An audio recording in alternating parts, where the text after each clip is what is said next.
everyone, and welcome to Qatar. The LaSalle circuit is so beautiful here at night, although it is pretty windy, but it's great to be here for the 4th year in a row. A lot has changed since last year. Some riders have gone and retired, and some have changed class, which means we now have two defending world champions, Febvre and Geiser, together in the MXGP category. And I'm sure there'll be some epic battles between Cairoli and DeSalle, who's also made some big changes this year with his team.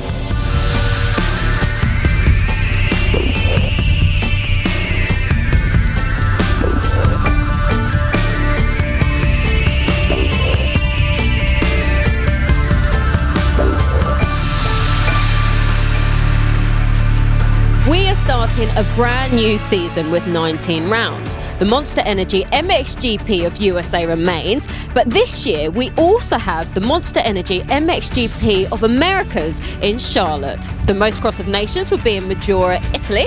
Plus, I am really excited to introduce to you a brand new race, the Super Motocross Riders and Manufacturers Cup in Velten Arena, Germany at the very end of the season. Welcome to Qatar for the first round of the 2016 MXGP season.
Every year we see riders change teams, giving them new challenges and goals for the months ahead. For us, this adds to the excitement of a brand new season. So let's take a look at what we have in store with our new look MX2 class.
If you've never seen this track before here in Qatar, let's take a look around it with our champions from last year, Tim Geiser and Roman Febvre, in our GoPro track preview.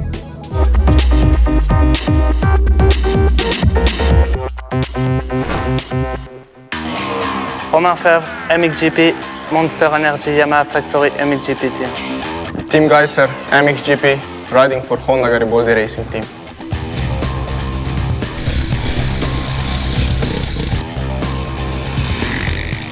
It's a nice even start straight here at Losail International Circuit, and a very fast sweeping left-hand turn, slightly banked to the outside as well, crossing the Fox hole shot line as they hit the first of 2 single rollers, and then fanning out as they approach turn 2. Tightens up on the exit into a series of 8 waves, continuing right the way through the corner, doubling into turn 3. Choice of lines through there on the exit. The jump is cambered to the outside, a short burst into turn 4, then over a slight crest, and the first of the big jumps, the Monster Energy jump into turn 5.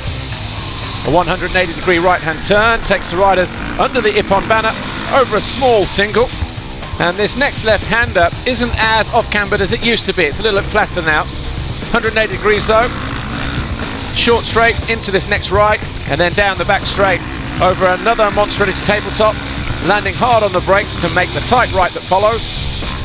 Now we're working our way towards the infield part of the racetrack. Again, another small single through the long sweeping left-hander. There'll always be a series of deep ruts through here as the race weekend goes on, but then we have the big double to the outside, or you can single and double through the left-hand side. A nice flat straight through the 90-degree right-hand turn over a small tabletop here. Again, landing though hard on the brakes to make this very tight right-hander. Exit over a small single, drop down the other side through the left over Scrub Hill. The riders want to keep it nice and low, and then they can quad on the 450s, or it's a triple single for some of the women and the MX2 riders. Through the final corner, the Monster Energy finish line jump is here, and as they land the other side, there's a double into this right-hander. Pit lane entry is off to the left, otherwise we stay on the track over the single, turn left down past pit lane, about 100 meters into the final corner, and as the riders exit here, there is a small single jump. They jump back onto the start straight, and that is a lap of the Losail International Circuit here in Qatar. Romain, last year you won your MXGP title in your rookie season as well. Coming into the 2016 season, how has that changed your mentality for this round? Yeah, it didn't change so much. I feel really good, even if I was injured, with my elbow a little bit. I lost 1 week, but that's nothing because I had three months of training. So I really enjoy to be here in Qatar. Always first round of the season. It's everybody's looking to everyone and don't know what happened. So it's good feeling to be here, in shape, and we'll see. For the moment, I didn't have any pressure on myself. We will see maybe tomorrow a little bit more, but for this moment, not.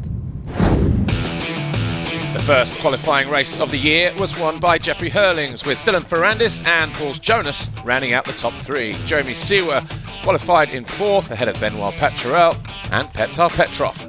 Alexander Tonkov had a decent ride as well to place 7th.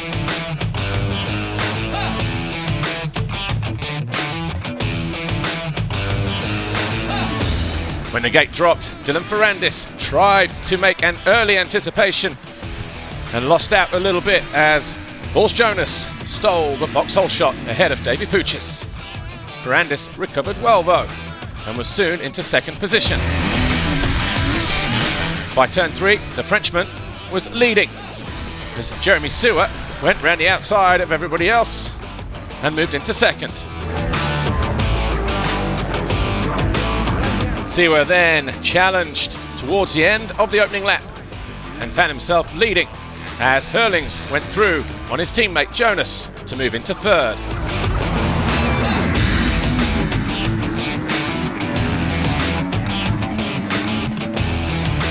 Dylan Ferrandis then on lap 3 tried on several occasions to make his move on the 91 Suzuki rider Jeremy Siwa, but the Swiss rider was making it very, very difficult for Ferrandis to find a way through.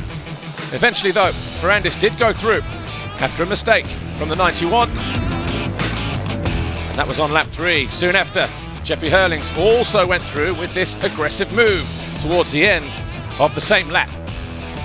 And then it was Ferrandis leading Hurlings, and the battle was on. Meanwhile, chipping away, in the background was Paul Jonas. He caught and passed Jeremy Seewer and got himself into third around about the halfway mark. As Seewer started to fade, Alexander Tonkov was having a good ride on the Yamaha, always hovering around the top 6. That is where he would stay. Hurlings, with a few laps to go though, really started to turn up the heat. Challenged Ferrandis, who wasn't taking it lightly, and the two banged bars on several occasions. But this slip here possibly cost Ferrandis any chance of victory, and it was Jeffrey Hurlings who went on to win in race 1.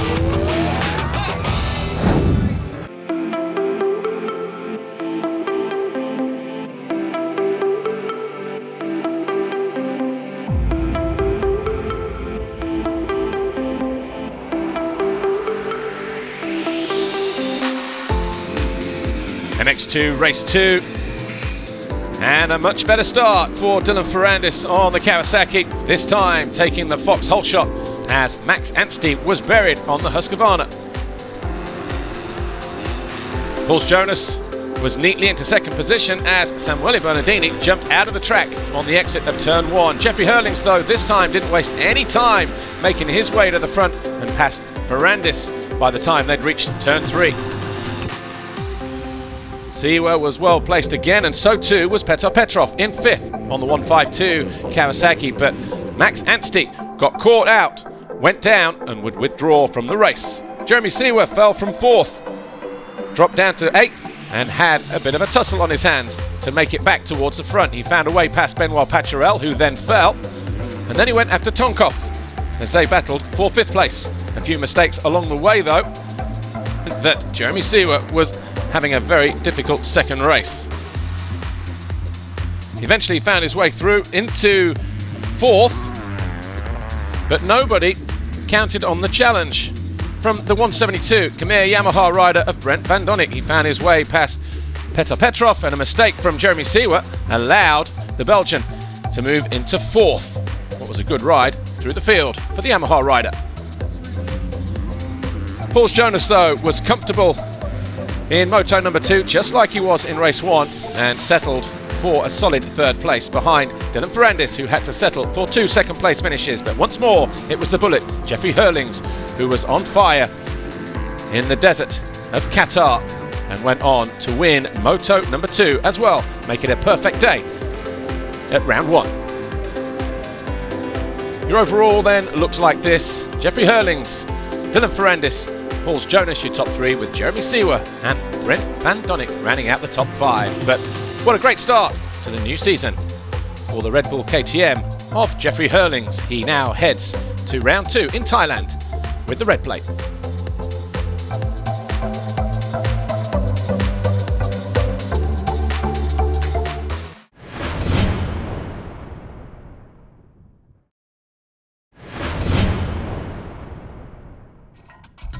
The first battle of the season is about to commence. We're in the paddock and the teams are busy preparing their new weapons. During the off-season, the MXGP class were enjoying playing musical chairs, so let's see who landed where.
we're here on the main stage in Qatar, and you're pretty much back on the main stage as well. Tell us about that decision that you came to be back in MXGP.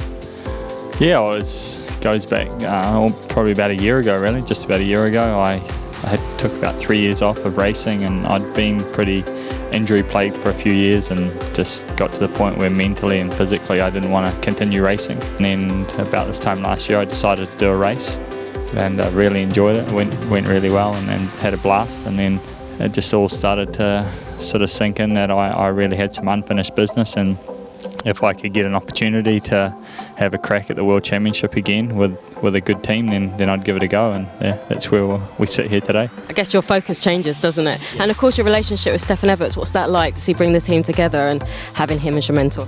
Yeah, it's been good so far. You know, it's obviously I raced against him, you know, in my career, so it's but to be honest, he brings, you know, a lot to me with mentoring. That's the biggest aspect for me that I'm really looking to draw from him. You know, he's only adding to that with, you know, all his experience as a racer, and I'm really drawing from that aspect of him. And of course last year, the 2015 Motocross of Nations in France, your performance was nothing short of spectacular. Do you think that you can reach those heights this year in the season? Oh, absolutely, yeah, without a doubt. I mean, I did that on a very, very limited budget, you know, with, you know, the way we did it, and I had a lot of support, but nowhere near what I have now here with Suzuki, you know, and the amount of experience and resources that I have behind me. I have no doubt in my mind that I can be as good a rider as I was in ENG and better.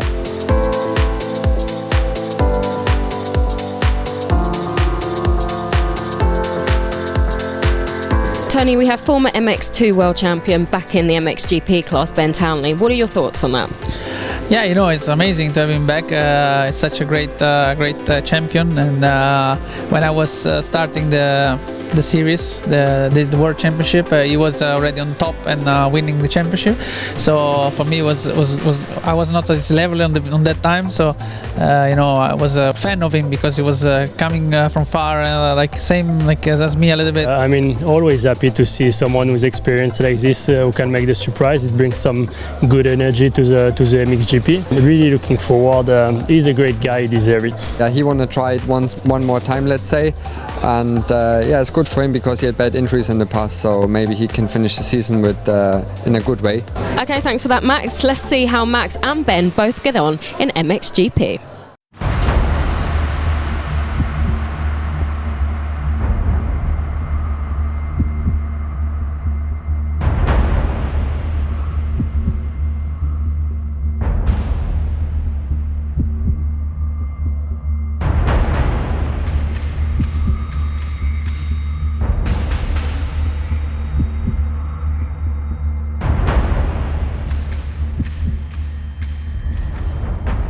You could almost feel the tension before the drop of the gate for MXGP Race 1.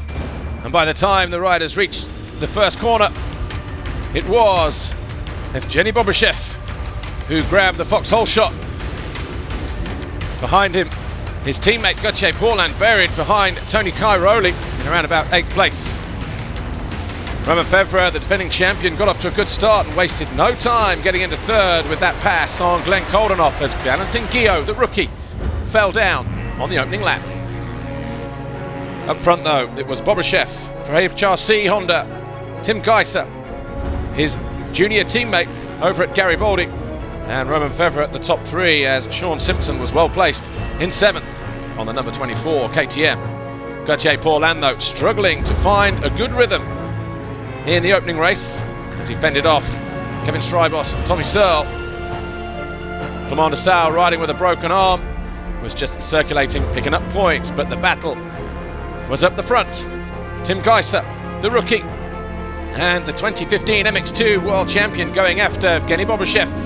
And as they jump back onto the start straight, he made this spectacular move to move into the lead on lap 8. Bobryshev tried to keep the 2.43 in his sights as Romain Febvre was having a lonely ride in 3rd. But after a great qualifying race on Saturday, Geiser was in the mood as Max Nagel almost landed on Gauthier Paulin, and that allowed the number 8 of Ben Townley to carve his way through into 11th, leaving the German down in 12th. But race 1 was all about Tim Geiser and his debut ride, picking up 25 points and a win for Garibaldi Honda. Bobryshev was second, Fevre was third.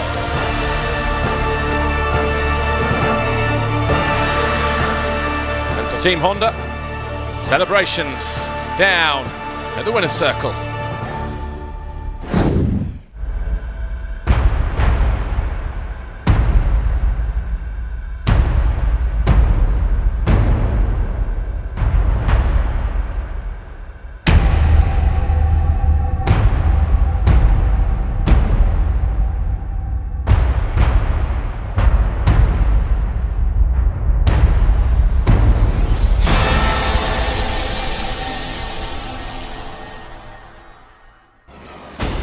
After his stunning performance in race 1, all eyes were on Tim Geiser, but it was Gauthier Paulin that swung out of nowhere to grab the foxhole shot at the start of race 2, closely followed by both his Honda teammates. Geiser was quickly into second and then led.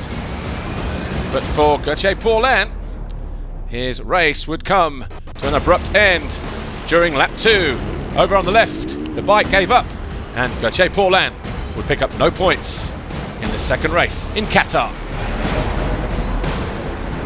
Meanwhile, Tony Cairoli and Romain Fevre battled over third. Fevre going through, but would only stay there for 2 laps. He lost the front end after over-jumping. He threw his Yamaha down to the ground. And that was Cairoli back into third, and he went after Evgeny Bobryshev. But the Russian also made his own mistake. He lost the front end, went down. By the time he picked himself up, Tony Cairoli and Romain Fevre were right there, but Cairoli had gone through into second. Fevre then followed the Russian and made this move to get himself into third and went back after Cairoli. But Tim Geiser, once again, was in dominating mood. A slight mistake there from Romain Fevre, almost unseated the Frenchman, but he was able to keep it upright and in second place. Jeremy Van Hoorbeek would come home in 5th, ahead of Max Nagel, Sean Simpson and Tommy Searle, as Ben Townley battled lower down to come home in 11th, just behind Glenn Coldenhoff. But who could have predicted the turnout of events here today, as Tim Geiser took an emphatic double moto win in Qatar. Romain Fevre came home second and Bobryshev third, and the overall belonged to Geiser. An impressive performance on his debut, edging out the 2015 MXGP World Champion Romain Fevre and Evgeny Bobryshev coming home in third. What a night for Geiser in Qatar.